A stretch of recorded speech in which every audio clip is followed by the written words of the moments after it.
nurses, ReMar nurses. It's Winning Wednesday. Good morning, or good evening, depending on where you are.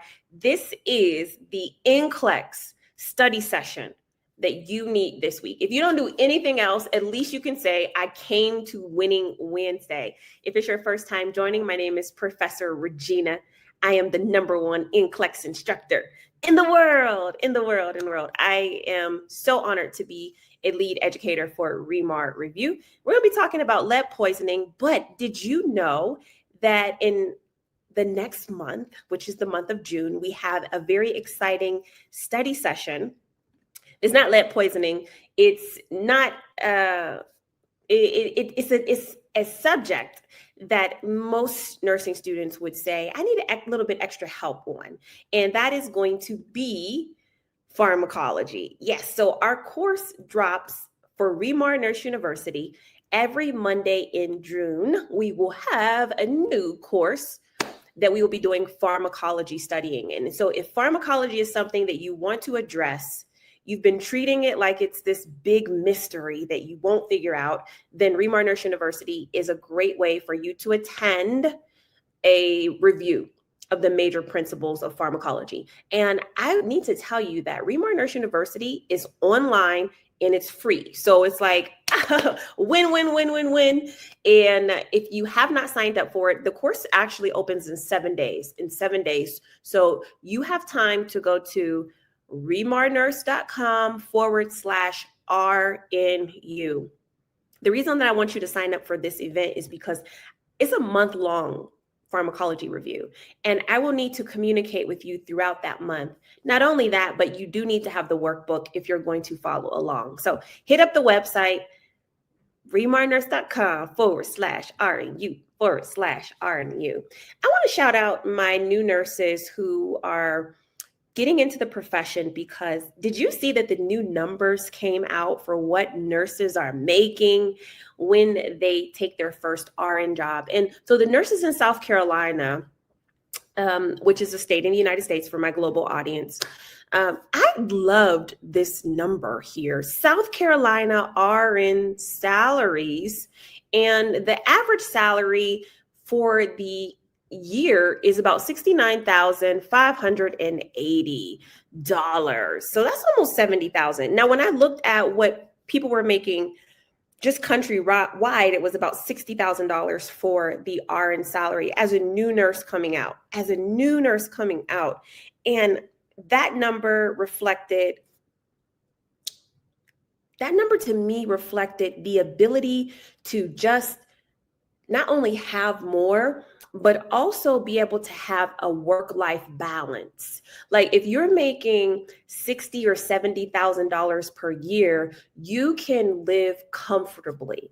And I think at this rate with the economy, you almost have to be making that much in the United States to live comfortably. Anything less, if you're making $30,000, if you're making $20,000, $40,000, it will be a challenge for you to be able to enjoy certain things. Okay. And I know one of the things that I get asked is, is it expensive living in the United States?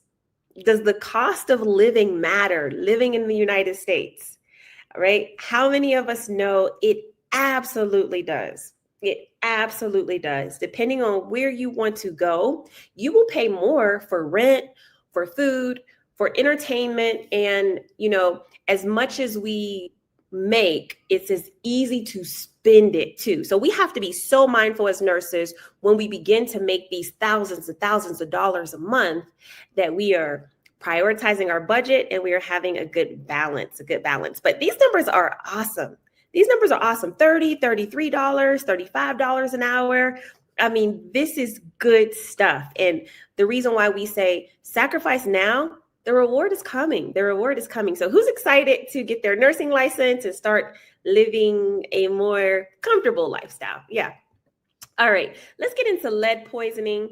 And this is a subject that you might be saying, I've heard of this in nursing school. We went over this in nursing school, but why is this on the NCLEX? Can anybody just guess why we're talking about lead poisoning on the NCLEX? And think about the categories of NCLEX. Where would lead poisoning find itself placed? Is this a condition that requires acute intervention? Is this a condition that is psychiatric? Is this a pediatric condition? Those are the kind of questions I want you to be asking as you're going through quick facts. As you are looking and reading quick facts, like, okay, where does this come from in the NCLEX? Where will I find this? So absolutely, I saw somebody put in the comments, absolutely, this is a pediatric and developmental risk. And I'm just going to read what I have written for you. So lead exposure isn't just a workplace hazard. It is a major risk to children, especially kids under the age of, look at this, 6 years old. Why?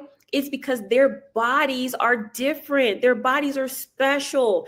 And when it comes to lead, they actually absorb lead more easier. And so when lead is in the body, we know that when, we know if you're studying for T's, or if you study for T's, you know that lead is a naturally occurring, it's in the earth. It's on the periodic table, right?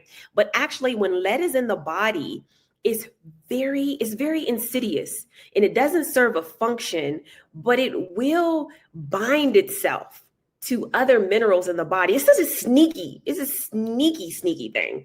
And so when it gets inside of the body, it affects the blood. It causes all type of toxicity issues. And what happens is in children, it leads to impacting their brain development. And so if this condition is not caught by the nurse, or is not educated properly to the parents of children, the child will end up with learning disabilities, behavioral issues, and just irreversible damage. That's what we're talking about, okay? So you'll find lead in the pediatrics. Also, a huge category for NCLEX is health promotion and disease prevention. So that primary, secondary, tertiary. Yes. So the NCLEX will test your ability to anticipate, prevent, and educate. Anticipate, prevent, and educate. And so when you think about the NCLEX in comparison to other nursing exams, the thing about the NCLEX is that it is very much focused on what nurses are doing today in practice, what nurses are doing in America, what they're seeing in America or in Canada today. And so the information has to be relevant to today's time. This is why it's so important not to study outdated material. It's very important not to find yourself just aimlessly taking in content that has not been revised, that is not being updated. Be very careful about that, okay? Nurses, we must recognize household risks such as old paint, contaminated soil, piping and plumbing, and screen at-risk children.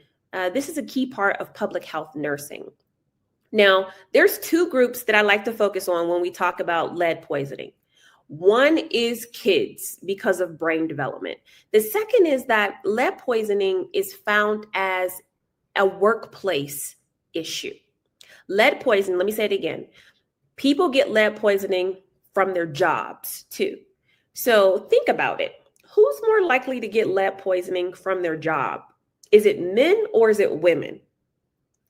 Think about that. Okay, let me go into the reason why lead poisoning, put that in the comments. We're going to get to that. The reason why, again, lead poisoning is so insidious, it's a terrible thing to get into your body, is because it mimics the function of calcium and zinc, meaning it's going to come in your body and pretend like it's doing great things. And honestly, your body won't recognize it at first. And so your body's going to try to use this lead for cellular function. And particularly, it's going to affect the hemosynthesis of your red blood cells. And then when it's time to pump out the red blood cells, the body's going to be like, what happened? We can't use this. How did this happen? Right? It's because lead snuck in there. So the disposition of lead in the organs is then going to trigger inflammation. And guess what? What two organs are going to be responsible for getting rid of that lead? We're talking nursing now. We're doing our nursing talking. All of a sudden, the body has produced these the body has produced substances that they cannot use, and it has to get out of the body very quickly because it's a poison. So what two organs are going to bear the burden of getting rid of this poison? The organ damage that we're talking about liver and kidney, okay? They are going to bear the burden of trying to get rid of this lead. Is it going to work? Okay, so lead sources, remember I talked about I asked who is more likely to get lead poisoning from their jobs, men or women. Let's look at the sources of lead poisoning in an occupational sense. It's found in batteries. It's found in paint. It's found in plumbing or pipes. It's found in ammunition, car radiators, welding and soldering equipment. Now, I am not into,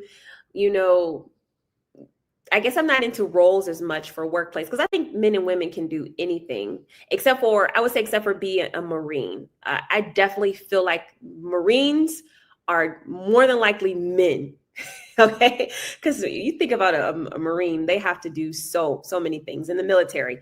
It's just the things that they go through. I don't feel like women should do those things. But in this context, more than likely, men are going to be in contact with these lead sources because of just where they like to work, right? Ammunition, like I said, shooting ranges, car radiators, some cosmetics, ceramics with lead glazes, and tin cans. So kids and men, lead poisoning. So the question here I have is, what blood level of lead is considered elevated in our bodies? And so we want to know that once the blood lead reference reaches more than 3.5, then we have some lead that's not supposed to be where it is currently. So that's just a number you can think about. Remember, NCLEX is going to give you the normal and abnormal values for your case studies, but I think in just being able to talk about a situation or talk about a condition, you need to have those in there. Clinical manifestations. A patient will come in acutely with fatigue, lead colic, which is abdominal pain, constipation, anorexia, joint pains, muscle aches, headaches. Their thinking may be off, cognitive disturbances, and anemia. Now, when you get a list of things like this on NCLEX or when you're studying, it's good for you to prioritize out of these subjects, which one would be considered the priority here? Which one would be considered the priority? Would it be the fatigue, the abdominal pain, joint pains, headaches, cognitive disturbances, anemia, right? And so when we're looking at our NCLEX questions, we are thinking about priority. We're thinking about what additional information has been given. Do we have a number that goes with that anemia? Okay. Do we know, what cognitive disturbances are there? And so this is just how I like to study and how I like to approach NCLEX. Acute symptoms may be different from the chronic symptoms. Somebody who's had lead poisoning over time and has not been treated. That's going to look like a lead line. What is that? What is a lead line? If you don't know, I want you to look it up. Anemia, okay? Anemia, irreversible damage to the organs. And we talked about which ones. And then also diffuse abdominal tenderness, behavioral and psychological disturbances, okay, and cognitive decline. All right. So is this a serious issue? Yes, absolutely. Okay. If you looked up what a lead line is, then you know it's a purplish line along the gums from somebody who has had chronic lead poisoning. You'll be able to see it physically. All right. So management, what are we going to do? We need to identify the source of lead exposure, reduce or remove that source. Yeah. And then chelation therapy is the treatment. When you start chelation therapy, or chelation therapy, I should say, you need to monitor for neural symptoms. Those become a priority and palliative care. So make this patient comfortable during this process too, if there is no kind of treatment that will reverse these symptoms. Because remember, some of these symptoms are, excuse me, irreversible. Hey, let me do a quick intervention here. Just when we talk about chelation therapy for NCLEX, remember, when you are giving these medications, and particularly for lead poisoning, you can give them orally, intramuscularly, or intravenously. Okay. Treatment is typically 5 to 6 days, or however the doctor orders it. Side effects: nausea and vomiting, bone marrow suppression, and elevated liver enzymes. It's so important that you know that when you start a therapy like this, it can also cause your patient to have irreversible liver damage. Yeah.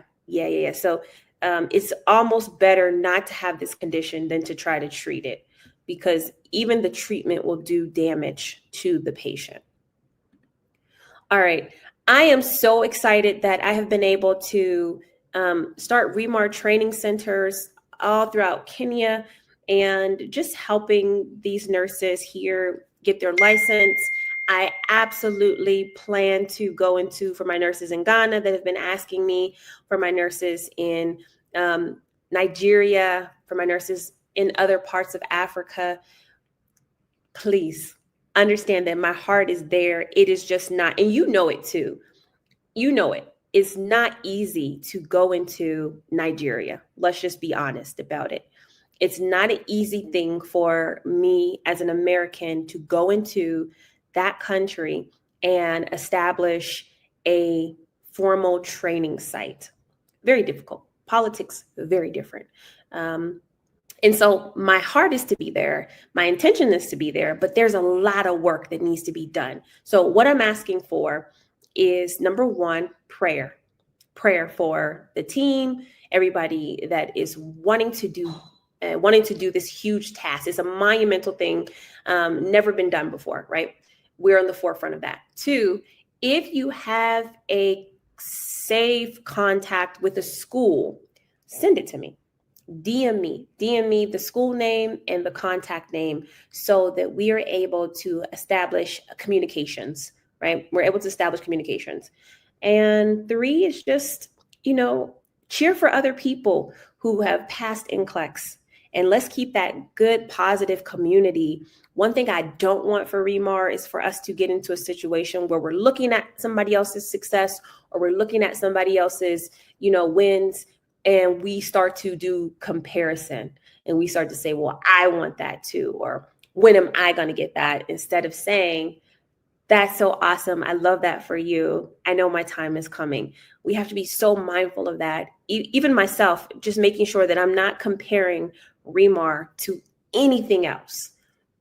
I'm not comparing ReMar to any other NCLEX prep company, anything else like that. So hold on one. Okay, so as we're on this journey where it's like, this is happening in this location, it will soon come to my location too. And that's just the kind of support that I need right now, because the pressure is building up, and I'm looking at what we're accomplishing and how many nurses are being successful. And it's like, NCLEX is literally just the beginning. NCLEX is the beginning, because after NCLEX, then you have finding the right job. You have other exams you have to pass. You have flights that you have to catch. And so it's a part of our 6-month process, and it's going so well right now, but not too much on me, Nigeria. People in Nigeria actually were threatening me. Like, if you don't come to Nigeria, you will wish that you had. And so I'm like, whoa. We got to take it back. Take it back. It's happening. Just keep me in prayer with it. Okay. But the training is going so well. I'm so proud of the V2. It's crossing nations right now. All right, everybody, let's get into the NCLEX questions for today. Question number 1. Yes, Nigeria don't play. I'm walking the line. All right, question number 1.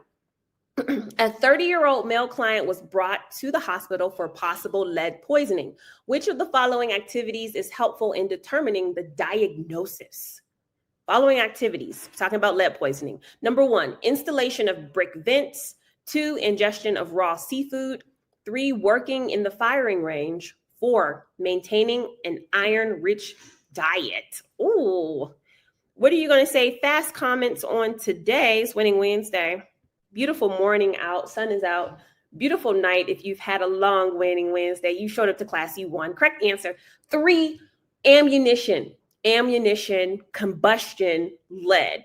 So if you're around those things, then that's going to put you at risk. Question number 2 says this.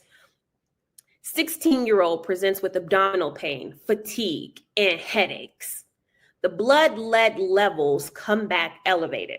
To best manage the client, which of the following nursing interventions should the nurse do next? Number 1, start chelation therapy. 2, assess for further end organ damage. 3, identify the source of the lead. 4, induce vomiting and abdominal decompression.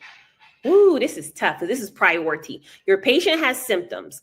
That blood lead level is elevated. What's the next thing the nurse needs to do? This is safety. Boom, boom, boom, boom. This is what it's about. Oh, I'm so excited for somebody's test day. Somebody's testing for NCLEX soon. And this is going to be in front of you. 2, assess for further end organ damage. All right, we need to assess. We need to assess first, okay? And so when the blood level is elevated, further investigation must be done to determine the severity of that lead. We're going to lead with our assessment. Okay. Question number 3 is this. In caring for a 10-year-old client with lead poisoning, which of the following findings should the nurse attend first? Oh, here we go. Is it, which one bothers you first that you're like, I got to go see this first? Is it persistent fatigue, a report of joint pains, 3, glycosuria, phosphate urea, or 4, body malaise? Out of these 4 symptoms, okay, which one is the most concerning to you, nurses?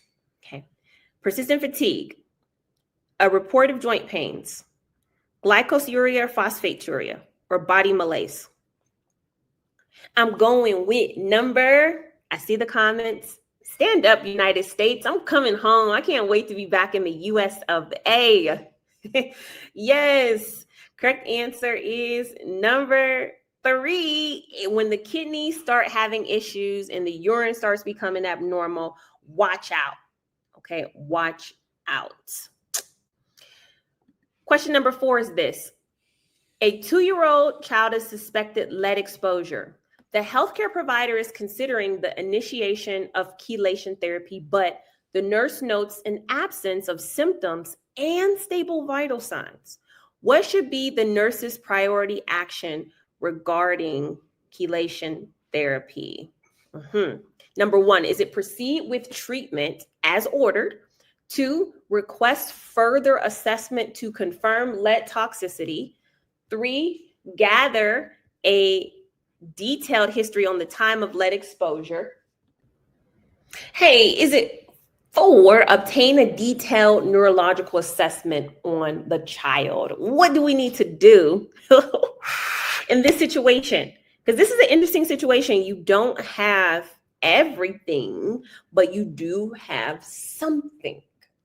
Correct answer, safety, safety, safety. Yes, absolutely. You got to request for further assessment to confirm if the patient is actually experiencing lead toxicity. Because remember what I said, you don't want to start treating for lead toxicity if there's no lead there, because that will definitely create liver and kidney problems in the patient. So the best thing to do, get more information. And there's nothing wrong with that. That's okay. That's a safety thing. That's a safety thing. All right, everyone. How'd you do? Did you do 3 out of 3, 3 out of 4? You can't do 3 out of 3. There's 4. How did you do with the questions from today? It's Winning Wednesday. It's Winning Wednesday. Okay, remember, as we are exiting the month of May, can you believe that May is already over? Folks have graduated nursing school. Folks have gotten into nursing school. Folks are graduating. Kids are getting out of school. The summer is almost here. And for the month of June, we're keeping your mind focused with ReMar Nurse University. So every Monday in June, we will be doing a pharmacology course. It will be Monday nights, Monday evenings. So plan for it. Eastern Standard Time. I believe it's 8 p.m. Eastern Standard Time every Monday night. And so if you want to sign up for it, if you're like, yay, goody, I'm in, www. You have to go there now. Like soon as we get off here, you have not signed up for it, sign up for it. www.remarnurse.com/RNU. Absolutely. I'm going to be looking forward to going live every Monday night with you. And of course, if you don't know, this is a free course. This is an absolutely free course. This is something that ReMar has done for years. We always do community events to help keep you supported along the way. We ask for nothing. We asked you to pay nothing for this, okay? We just want you to see the opportunity and value yourself enough to invest in yourself. So during RNU, we will be learning, number one, pharmacology essentials, how you should be looking at medications. Also, we're going to be practicing NCLEX style questions, meaning applying the pharmacology to a real scenario. And then, of course, 3, preparing for medication questions, and not questions that NCLEX gives us, but being able to ask the right questions ourselves, being able to know inside yourself. And that's critical thinking. So we will be doing all those things for ReMar Nurse University. If you didn't need more reasons to attend, this is it right here. This is it right here. Okay. So amazing. I'm so excited about the possibilities that we're seeing with our NCLEX review course and being able to share more with you about how we train nurses to pass NCLEX. And we have nurses that are passing NCLEX in 3 weeks. We have nurses that are passing NCLEX in 3 months. And either way it goes, as long as you get the reward at the end, that is all that matters to me. And I am so proud of all of those nurses who have overcome just tremendous struggles in losing parents or experiencing illness and battling through cancer and still being able to stay committed, raising children, raising little babies and still carving out time to attend these study sessions. And so our mantra is, I must pass NCLEX.